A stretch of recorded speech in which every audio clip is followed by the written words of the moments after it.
In 2005, at Stanford University's commencement ceremony, thousands of graduates and their families were gathered when a man stepped onto the stage. Wearing a black gown, he was already one of the most recognizable figures in the world. He was the face of Apple, an entrepreneur who had changed an entire era. Steve Jobs. But that day he began his speech with an unexpected line. "I never graduated from college.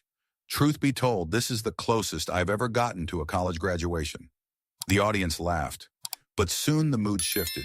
He revealed that he had been separated from his biological parents right after birth and had grown up as an adopted child. The world often saw him as a genius born into special circumstances, but the beginning of his life was nothing like that. He was not born into wealth, and nothing had been prepared for him from the start. Even before he came into the world, his future had already been shaped by a painful decision made by others.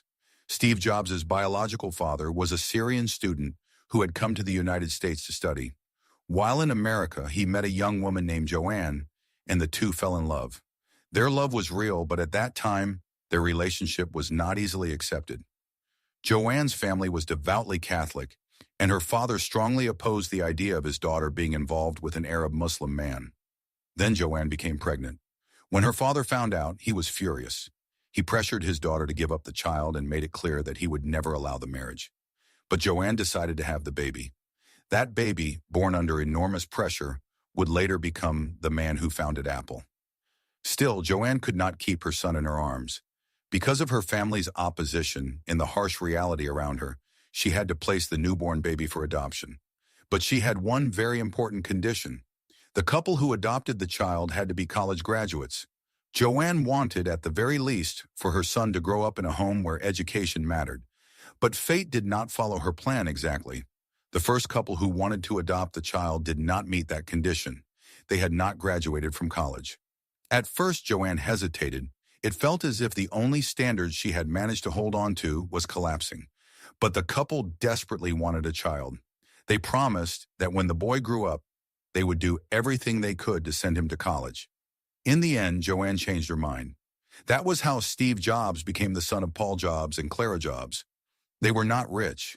They did not come from a glamorous background, and they did not live a privileged life.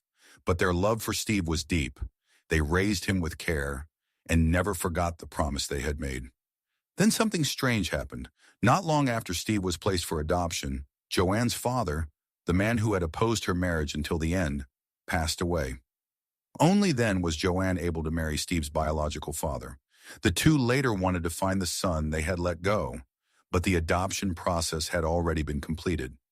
Under the laws at the time, it was not possible to take back a child once the adoption had been finalized. So Steve grew up without knowing who his biological parents were.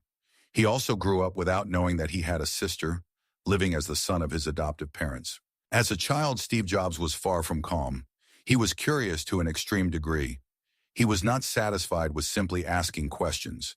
He had to touch things, take them apart, break them, and understand them with his own hands. Sometimes that curiosity led him into dangerous situations. Once he drank insect poison and had to be taken to the hospital.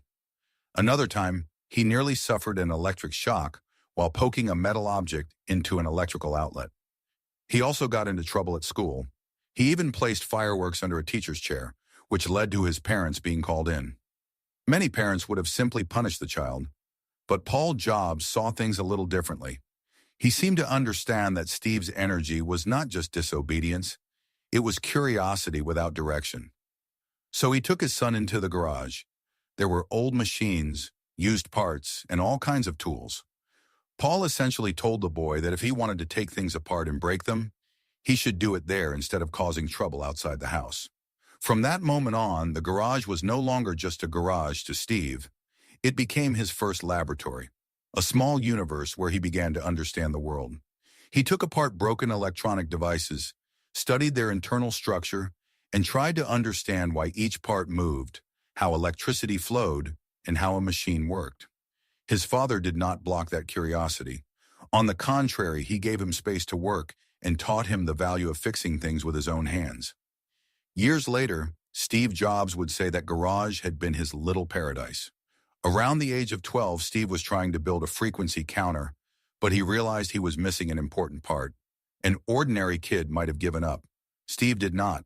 He picked up the phone book and looked for the home number of Bill Hewlett, co-founder of Hewlett-Packard, or HP.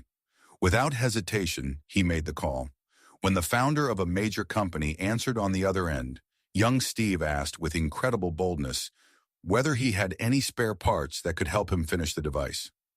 Bill Hewlett was not annoyed by the strange and daring request. On the contrary, he found the boy's courage and passion impressive. He sent Steve the parts he needed and even offered him a chance to work at HP during the summer. That was how Steve Jobs, while still very young, got a glimpse of a real technology workplace. There he learned that machines and electronic devices were not just objects. They were human ideas turned into reality. But his family's financial situation was still difficult. Paul and Clara were simple people who worked hard just to get by. Even so, they never forgot the promise they had made when they adopted Steve. They would send him to college. They saved with great sacrifice, cut back on their own needs, and put money aside for his education. Eventually, Steve started college, but he did not stay long. After only one semester, he decided to drop out. He was not sure what he wanted to do with his life, and he felt it was wrong to spend his adoptive parents' life savings on a college education that, at that moment, did not feel meaningful to him. Even after leaving college, he did not disappear from campus completely. He sat in on only the classes that interested him, slept on the floors of friends' dorm rooms, and survived however he could. When he needed money, he collected empty Coke bottles and returned them for a few cents. On weekends, he walked long distances to get a free meal. To many people, Steve looked like a failure. He had dropped out of college, had no stable job, and had no clear future. But it was precisely during that period of uncertainty that he began forming his own way of seeing the world. And before long, he would meet another Steve, someone who would change his life forever. That man was Steve Wozniak. One day, Steve Jobs was walking through the neighborhood with a friend when he saw a man working on equipment with the garage door open. The friend introduced him as Wozniak. The two started talking, and from the beginning, there was a strange but natural connection between them. Wozniak was older than Jobs, and technically, he was close to a genius. He deeply understood electronic circuits and computers, and he had the rare ability to turn ideas into real, working devices. Jobs, on the other hand, was not the kind of person who designed every technical detail. He saw possibilities. He sensed how a product could change people's lives. If Wozniak was the engine, Jobs was the person who pointed it in the right direction. They were different, and that was exactly why they became such a powerful pair. One day, Wozniak showed Jobs a game he had built, inspired by a popular video game of the time, but redesigned in his own style. As soon as Jobs saw it, he recognized its potential. Shortly after, he went to Atari, one of the most famous game companies in the United States at the time. In reality, Wozniak had essentially created the game on his own, but Jobs presented the project as if he and a friend had made it together. As a result, Atari hired Jobs. Not long after that, the company asked him to develop a new game. Jobs confidently promised he could finish it in a very short time. Then he ran straight to Wozniak. Wozniak said the deadline was far too tight, but Jobs persuaded him by saying there was a lot of money involved. So Wozniak worked at HP during the day and then worked in the garage at night building the game. After several days with almost no sleep, the project was finished. That game would later be known as Breakout. The idea was simple: bounce a ball to destroy blocks. But at the time, it felt fresh and exciting. The game was intuitive, addictive, and later became a model for many games that followed. Atari was satisfied and paid Jobs more than originally promised, but this episode also revealed a darker side of Jobs. He told Wozniak that he had received far less money than he actually had. Then he suggested splitting that smaller amount and gave Wozniak only a small share. Wozniak believed him. Years later, when he learned the truth, he was deeply hurt. Over time, however, Wozniak found out that Jobs had not spent the money on personal luxury, but had put it back into business plans. The hurt did not disappear completely, but he tried to understand his friend. Jobs was already thinking about something much bigger. He began convincing Wozniak to leave his job and start a company with him. He said that if Wozniak built the technology and he sold it to the world, the two of them could create a huge company. That was how they founded a company. The name of that company was Apple. But success did not come immediately. The first computer they created, the Apple I, is now seen as a historic product, but at the time it looked more like a circuit board than a complete computer. It did not come with a case, a monitor, or a keyboard. On top of that, it was not cheap. They also had no factory. Jobs and Wozniak assembled the parts by hand, soldering each piece one by one. Production was small and sales did not explode. But that product was a beginning. The world had not yet realized it, but inside it was the seed of the personal computer era. Today, the few surviving Apple I computers sell for astonishing prices. What once looked to many people like an old electronic part became a historical artifact. After the mistakes and lessons of the Apple I, the two decided to take a bigger step with their next product. They wanted to create a much more complete personal computer, one with a monitor and a keyboard. That was how the Apple II was born. This time, everything was different. In the United States, interest in home computers was growing rapidly. People were becoming excited by the idea that computers did not have to exist only in laboratories or large companies. They could come into people's homes. The Apple II arrived at exactly the right moment. Sales exploded. Within just a few years, Apple became a massive company. The logo of the bitten apple also began to leave a deep mark in people's memories. And Steve Jobs, at only 25 years old, gained an incredible fortune and enormous fame. But rapid success always carries risks. While Apple was growing, a powerful competitor appeared, IBM. At first, Jobs did not seem afraid of IBM. In fact, he treated the arrival of the competitor with confidence, almost as if it proved that the market was becoming even more important. But the market was ruthless. The products that were supposed to follow the Apple II did not achieve the same success, while IBM moved forward quickly with competitive pricing and strength in the corporate market. Apple's growth began to shake. Investors applied pressure, and many employees did not fully trust such a young leader. Steve Jobs became increasingly anxious. He began pushing employees harshly, demanding intense working hours and tolerating no mistakes. Inside the company, people were even afraid of riding in the same elevator with Jobs. Stories spread that if someone could not explain their own job clearly in a short conversation, they might be fired on the spot. He was a man with a brilliant vision, but he also put pressure on the organization in ways that hurt people. During this same period, another blow came. Co-founder Steve Wozniak was involved in a plane crash. He suffered serious memory problems and could no longer devote himself to the company the way he had before. As a result, he stepped away for a long period. The weight on Jobs grew even heavier, yet Apple's results did not improve. The internal atmosphere became colder and colder, and departments competed with each other instead of cooperating. Even the people who had built the company began to feel that Apple was no longer the same. Wozniak eventually left the company, and not long after, Jobs was also pushed out of the company he himself had founded. The board concluded that he could not restore the results and was damaging the internal culture at the same time. Through a vote, Steve Jobs was removed from Apple. He was forced out of the company that had begun in a garage, the company to which he had given his youth and passion. The shock was enormous. Jobs felt betrayed. He sold almost all of his Apple shares. He kept only one. The reason was simple. One day, after building something even bigger, he wanted to look at that one share of a weakened Apple and laugh at the company that had rejected him. Driven by a sense of revenge, he founded a new company. Its name was Next. But Next did not become the success he expected. Jobs wanted to build extraordinary computers, but the market responded coldly. The products were expensive, the competition was strong, and the company kept piling up losses. To make matters worse, Apple sued Jobs, claiming that he had used internal information to start his new company. The young visionary who had once shaken the world was being pulled back down to reality. The situation became so difficult that, according to reports, Jobs even asked teachers from his old high school to invest in his company, but no one seemed willing to put money into his project. In the middle of this failure, however, a completely different door opened. Since the computer business was not going well, Jobs bought a small company that worked with graphics technology. At first, this decision also looked like another mistake. Money kept flowing out, but real returns were nowhere to be seen. investors became nervous, and people around him criticized Jobs for sticking with such a risky bet. But he saw possibility in that small team. The group was working on animation made with computer graphics.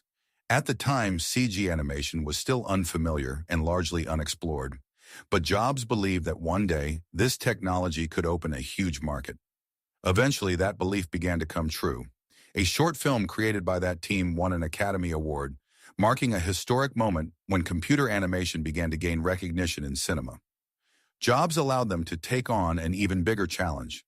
Instead of making only short films, they would make a feature-length animated movie.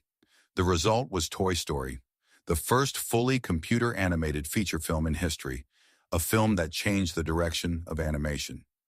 That small company was called Pixar. Toy Story became a massive success. Pixar quickly became a world-famous animation studio and later released films such as A Bug's Life, Monsters, Incorn, and Finding Nemo. In the end, Pixar was sold to Disney, and Steve Jobs became one of Disney's major shareholders. After Jobs was forced out of Apple, it seemed as if his story with the company had ended. But his life began to shine again in an unexpected way. And at that very time, Apple was falling apart. After Jobs left, the company tried to launch various products, but it could not keep up with the direction of the market. The company that had once been a symbol of innovation was losing relevance. Microsoft was growing with Windows and becoming a dominant force in the personal computer market, while Apple was losing market share and influence. In the end, Apple decided to play its last card, bring back the man it had once thrown out. Jobs returned through the merger of Next and Apple. That brought him back to the center of the company. But the Jobs who returned was not exactly the same man as before. He was still strong, demanding, and cold when necessary, but he no longer seemed to act only from emotional impulse. His first move was to reorganize the company deeply.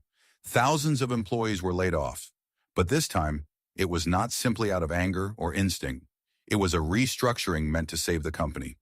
He cut unnecessary projects and simplified the product line. He clearly defined what Apple should do and, perhaps more importantly, what Apple should stop doing. He also set his salary at just $1. That symbolic decision sent a powerful message to employees. Jobs did not seem to have returned to make money. He seemed to have returned to save Apple. People began to believe in him again. When it was announced that he would no longer be interim CEO, but the official CEO, the audience burst into applause. The room was not filled only with Apple employees. There were also many journalists and ordinary people.